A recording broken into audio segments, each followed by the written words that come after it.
Would you imagine that I am back with you so soon again?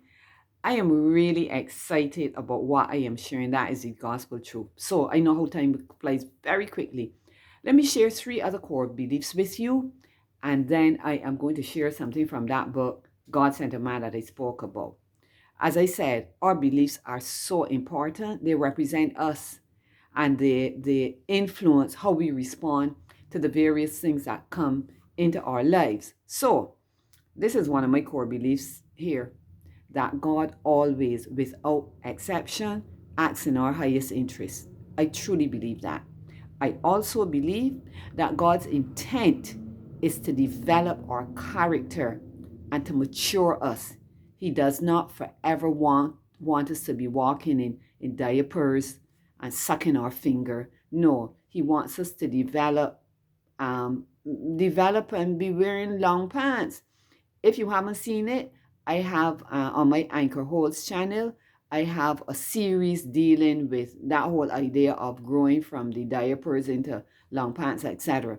And the third belief I have is that God's wisdom is infallible and it is impeccable. And we hear this thing about the inalienable right. I have an inalienable right to go to God and seek His wisdom at crossroads in my life. A lot of times people run and ask other people what they're to do. I believe in going straight to the source, and whatever He directs me to do, then I know that He is going to guide me and help me in whatever it is, even if it seems ridiculous. But the Bible says that God's ways are definitely above ours. Right. So let me get over now to that book, God Sent a Man, which I said has really, really influenced me. And very quickly, he presents an argument here that God has a life plan for us.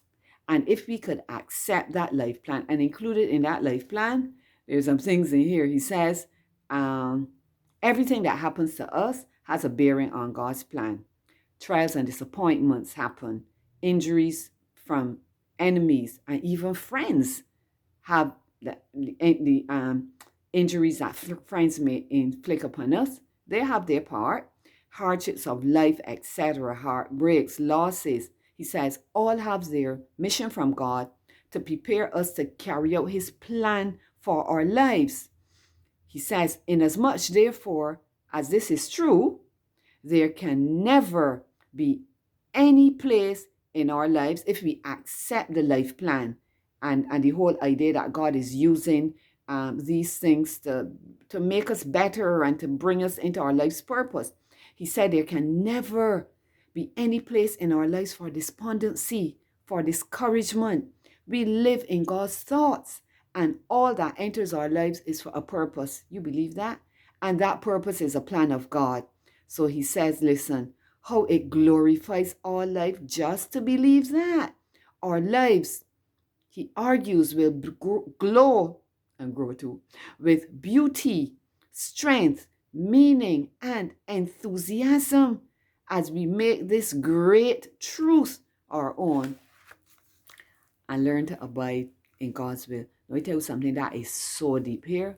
That is so deep, and I believe it, and I believe that belief, that core belief, is what sustained me as I continued writing this book from year after year after year.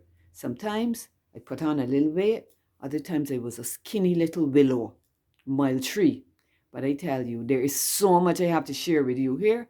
I just have to, when I start, I feel as though I'm on a roll. But I have to talk to you next now about the whole idea of setup and setback. And I'm going to quote a part of the book. By the way, what I read from that book, I have quoted in my publication. So until next time, I think we're going to talk about setup and setback. Because if you see something as setting you back, it means you're not going to have a good response. So until the next time we continue our book talk, you keep good.